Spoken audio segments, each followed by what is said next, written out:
আসসালামু আলাইকুম। ব্লসমিং রূপটবে সকলকে স্বাগতম। বৃক্ষপ্রেমিক বন্ধুরা খুব চিন্তায় আছেন? বিভিন্ন কারণে টবের গাছগুলো মরে গিয়েছে, কিন্তু মাটি তো রয়ে গিয়েছে। কি করবেন? মাটি নিয়ে ফেলে দিবেন নাকি পুনরায় মাটি ব্যবহার করবেন বুঝতে পারছেন না। চিন্তার কোনো কারণ নেই, সমাধান আছে খুব সহজেই। পুরনো টবের মাটি আদর্শ ও রোগমুক্ত করে পুনরায় ব্যবহার করার ঘরোয়া পদ্ধতি আজ আপনাদের দেখাবো। প্রথমে টব থেকে মাটিগুলো আলাদা করতে হবে।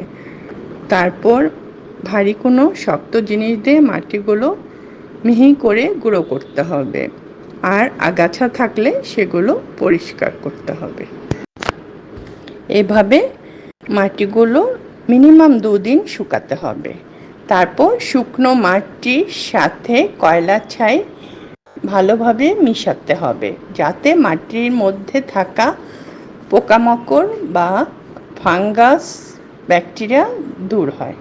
আমি ছাই মিশ্রিত পুরনো মাটির সাথে এরপরে জৈব সার মিশিয়েছি। আমি এখানে আমার ঘরে তৈরি জৈব সারই ব্যবহার করেছি। আমি জৈব সার যতটুকু ব্যবহার করেছি, পুরনো মাটি ঠিক ততটুকুই ব্যবহার করেছি। ব্যবহার করে টবের উপযুক্ত মাটি তৈরি করেছি। আমি জৈব সারটি যেহেতু আমার নিজে ঘরে তৈরি করা ব্যবহার করেছি, এই জন্য এই মাটিতে আর আলাদা করে শিংকুচি, হাড় গুঁড়ো, নিমখোল ব্যবহার করিনি। আপনারা ইচ্ছা করলেই ব্যবহার করতে পারেন। বন্ধুরা, জৈব সার তৈরির পদ্ধতি আমার চ্যানেলে দেওয়া আছে, আপনারা ইচ্ছা করলেই দেখে নিতে পারেন।